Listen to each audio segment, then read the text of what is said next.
তো আন্দোলন করছিলেন, কি কারণে আন্দোলন? আমাদের আমাদের গীতাবরকে তুলে নিয়ে গেছে মুখ্যমন্ত্রী মমতাদি, ওনার তৃণমূল নেত্রী কর্মীদেরকে দিয়ে টাকা খাইয়ে উল্টো পাল্টা ভুল ভিডিও করে আমাদের বিজেপির কর্মীদের উপরে দোহাই চাপাচ্ছে। এই আন্দোলনের জন্য আমাদের প্রতিবাদী মুখ গীতাদি প্রতিবাদ করতে গিয়ে তাকে কালকে রাত্রে পুলিশ এসে ধরে নিয়ে গেল, তাকে থানায় নিয়ে গেছে। তাকে কিসের জন্য ছাড়ছে না, আমরা তার জন্য আন্দোলনটা করছি। আর মমতাদি তো কয়েকদিন আগে তো ভাষণ দিয়েছিল, বলেছে যে আমি রাজভবনে যাব না, আমাকে যদি রাজ্যপাল যদি দেখা করতে হয় আমাকে রাস্তায় এসে দেখা করুক। মমতাদির এত সম্মানের ভয়, সন্দেশখালীর মায়েদের যে সম্মান নিয়ে খেলা করছে, মমতাদি কেন বসে বসে দেখছে? এর জবাব আমরা ওকে চাইছি, এর জবাব ওকে দিতে হবে। ও যদি 60 বছর বয়সে যদি ওর সম্মান নিয়ে ওর সম্মান যদি দেখতে পারে, ও এই সন্দেশখালীর মায়েদের সম্মান কেন দেখে না? আর এই ভোট ব্যাংকে এই ভোট ব্যাংক রক্ষা করার জন্য ও ভোটে জিতবে বলে ও বলেছে এখন মানুষ যা করে করুক, আমি ভোট ব্যাংকে দেখে নেবো। ও এখন থেকে বলতেছে যে আমি ভোট ব্যাংক চুরি করে আবার আমি দখলে, ওই জন্য। দর্শক, আমি এই মহিলার কথাটা শুনছিলাম, তো শুনতে শুনতে আমি তো একেবারে কার্যত বনে গেছি যে কি সুন্দর কথা বলছেন, কি সুন্দর কথা বলছেন, কি বাঁধন কথার মধ্যে। দেখুন, দেখতে তো খুবই সাধারণ, দেখতেই পাচ্ছেন, খুবই সাধারণ গরিব দরিদ্র পরিবারের তারা মুভমেন্ট করছেন, কিন্তু কথার বাঁধন দেখছেন দর্শক, ট্র্যাকের বাইরে কোনো কথা বলেননি, কি সুন্দর গুছিয়ে কথাটা বললেন। ওনারা কি করছেন, কেন করছেন, আর রাজ্যের মুখ্যমন্ত্রী তথা সরকার কি করছে, সেটা একেবারে 1-1.5 মিনিটের মধ্যে কি সুন্দর গুছিয়ে বলে দিলেন। সন্দেশখালীর এইসব মহিলারা যে সে মহিলা নন,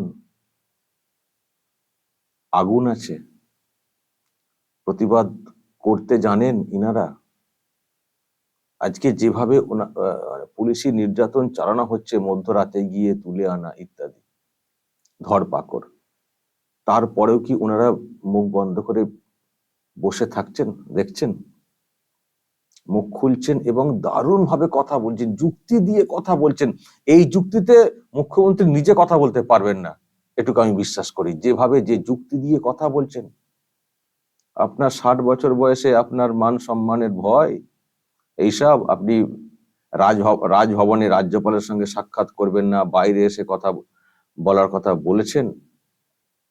আর এখানে কি হচ্ছে, দারুণ একেবারে কাট টু কাট জবাব টাইপের একটা দেওয়া, দারুণ কথা বলেছেন এই মহিলা। আমি পরিচয় জানি না, নামও তো শুনতে পেলাম না। আমার মানে কি বলবো, কুর্নিশ জানাতে ইচ্ছে করে, প্রণাম করতে ইচ্ছে করে। ইনারাই পারবেন এই রাজ্যের বেহাল দশাটাকে ঘোচাতে, ইনারাই পারবেন। দেখছেন তো, একটা মুভমেন্ট তারা করছিলেন, হঠাৎ করে দুটো তিনটে ভিডিও সামনে এনে টোটালটাই অস্বীকার করার চেষ্টা হচ্ছে, অস্বীকার করা হচ্ছে না, কিছুই হয়নি, কিছুই হয়নি। যারা অভিযোগ করেছিলেন তাদেরকে দিয়ে এখন সব বয়ান লেখানো হচ্ছে বা বয়ান দেওয়ানো হচ্ছে, ভিডিও করা হচ্ছে, তারা সব অভিযোগ প্রত্যাহার করে নিচ্ছেন। কেন নিচ্ছেন অভিযোগ প্রত্যাহার করে? তারা তো নিজেরা অভিযোগ করেছিলেন, কেন নিচ্ছেন?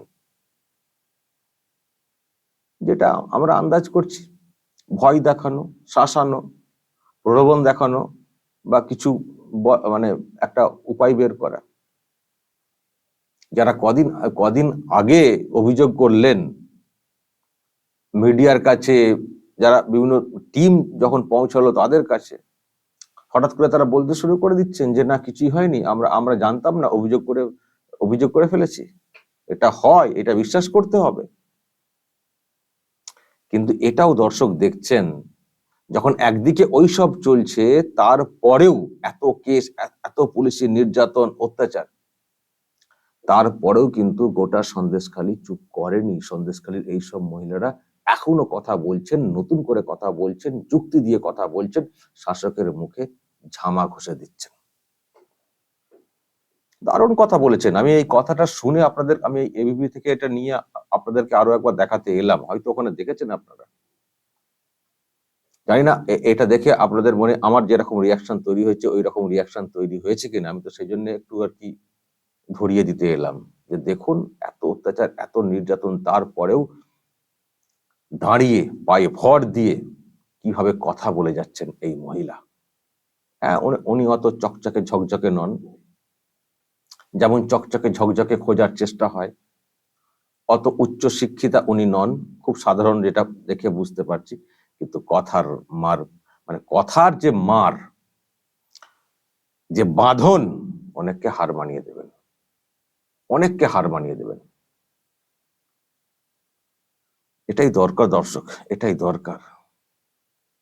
শুধু কথা নয়, শুধু চোখ মুখ দেখুন, শুধু চোখ মুখ দেখুন, বাচন ভঙ্গি, চোখ মুখ, চোখে মুখে প্রতিবাদ, সরলতা, সততা, সবকিছু সবকিছু। আমি এই মহিলাটা আমি বারবার দেখাচ্ছি, আমি এই মহিলাকে যেভাবে কথা বলতে শিখেছি, এক দৃষ্টিতে যার সঙ্গে কথা বলছেন, একেবারে চোখে চোখ রেখে টানা বলে যাচ্ছেন কথাটা, পুরোটাই গুছিয়ে, যে কে প্রতিবাদী মুখ, তাকে কিভাবে দমানোর চেষ্টা হচ্ছে, এই সব বলে মুখ্যমন্ত্রীর কি অবস্থান, ভোট ব্যাংকের কথা বলছেন, তার মানে কি ভোট লুট করে এইসব করবেন, পুরো যথেষ্টই বুদ্ধি ধরেন এই মহিলা।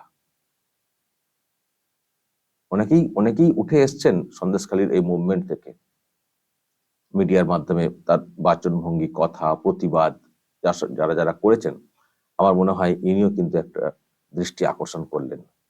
যে কোনো ওই যে টক শো হয় না টেলিভিশন চ্যানেলে, ওই জায়গায় বসিয়ে দিলে উনি লড়াই করে নেবেন যুক্তি দিয়ে। যুক্তি দিয়ে লড়কে লেঙ্গে কথা আছে না একটা, লড়কে লেঙ্গে এই মহিলা। আমার মনে হয় এইসব মহিলারা যত সামনে আসবেন, যতই তাদের অবস্থান ব্যক্ত করবেন, প্রতিবাদের ভাষা ব্যক্ত করবেন, আমার মনে হয় যে মুভমেন্ট চলছে সেই মুভমেন্ট ততই শক্তিশালী হবে। অনেক চেষ্টা হচ্ছে, ভয় দেখানো, কেস দেওয়া ইত্যাদি, তারপরেও কিন্তু সন্দেশখালীকে চুপ করানো যায়নি। সন্দেশখালী আবারও নতুন করে জ্বলে উঠেছে, এটা কিন্তু বলার কোনো অপেক্ষা রাখে না। কারণ পরিষ্কার হয়ে যাচ্ছে, এই শাসক এখনো চোরদেরকেই বাঁচানোর জন্য চেষ্টা করছে, সেই শেখ শাহজাহান বাহিনীকেই বাঁচানোর জন্য চেষ্টা করছে। ফলে আমাদের রাস্তায় নেমে প্রতিবাদ করা ছাড়া আর কোনো রাস্তা নেই।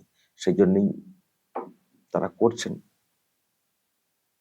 আর তাদের মধ্যেই এই মহিলা উঠে এলেন। আমি জানি না আবার এই মহিলার উপরেও আবার কোনো খাড়া নেমে আসবে কিনা, আবার মধ্যরাতে গিয়ে তাকে তুলে আনার চেষ্টা হবে কিনা। কেন তুমি এত কথা বলছো? আমরা কথা বলা বন্ধ করার চেষ্টা করছি, তুমি আবার কথা বলছো, চলো তোমার নামে কেস, অ্যাটেম্প্ট টু মার্ডার। এই যে এই মহিলাকে ধরা হয়েছে, লাল যিনি যাচ্ছেন দেখতে পাচ্ছেন পাশ থেকে, সেই জন্যই ওনারা প্রতিবাদ করেছিলেন যে ওনাকে কেন ধরা হয়েছে। কিন্তু আরেকটা লক্ষ্য, আমি না দর্শক, শুধু আমি কথা বলাগুলো শুনি না, আমি না মানে মুভমেন্ট, বডি ল্যাঙ্গুয়েজ গুলো খুব লক্ষ্য করি। এই যে দেখবেন, এই যে যার কথা বলছিলেন, এই যে গীতা বলে, দেখবেন তার চোখ মুখ দেখবেন যখন তাকে পুলিশ নিয়ে যাচ্ছে, তার চোখ মুখ, তার মানে শরীরের ভাষা, যেটাকে আমরা বলি বডি ল্যাঙ্গুয়েজ, দেখুন, এই যে দেখুন কি শক্তপোক্ত, কি লড়াকু, চোখ মুখ বলছে লড়াই করার মানসিকতা, চোখ মুখ বলছে লড়াই করার মানসিকতা। এগুলো দেখলে না আমাদের মনের মধ্যে এনার্জি আসে। আর সত্যি গোটা বাংলাকে, গোটা দেশকে দেখিয়ে দিচ্ছেন সন্দেশখালীর এইসব মহিলারা যে প্রতিবাদ কিভাবে করতে হয়, প্রতিবাদ করতে জানে সন্দেশখালী, দেখিয়ে দিচ্ছে এই সন্দেশখালী। এত কিছুর পরেও, আমি বারবার বলছি, এত কিছুর পরেও দেখিয়ে দিচ্ছে সন্দেশখালী যে প্রতিবাদ করতে জানে সন্দেশখালী। আর চুপ থাকা চলবে না। আমি এটা নিয়ে আজকে দুটো প্রতিবেদন করলাম। আগেরটা করেছি, আগের যে ভয়ঙ্কর দৃশ্য সেটা দেখে আমার খুব খারাপ লেগেছিল, তার একটা বর্ণনা দিয়েছি। আর এই মহিলার আমার কথা এতটাই ভালো লাগলো, বিঁধে যাচ্ছে। তো আমরা একটু পাশে থাকতে পারবো না দর্শক, যারা এইভাবে ওখানে থেকে লড়াই করছেন, আমরা একটু আমাদের মতো করে যারা আমরা আছি একটু পাশে থাকতে পারবো না, একটু সাহস দিতে পারবো না? পারবো না? হ্যাঁ দিদি, আপনারা লড়ে যান, আমরা পাশে রয়েছি। পাশে থাকুন দর্শক। এই সন্দেশখালীকে বাঁচাতে হবে, মহিলাদেরকে বাঁচাতে হবে। যা চলছে নির্যাতন, ব্রিটিশরাও এইভাবে নির্যাতন করেন, ব্রিটিশের শাসনকেও হার মানিয়ে দিচ্ছে এই সরকার। দর্শক বলবেন এই মহিলার সম্পর্কে যদি কিছু বলার থাকে অবশ্যই বলবেন, কমেন্ট বক্সে নজর রাখবেন আরামবাগ টিভিতে।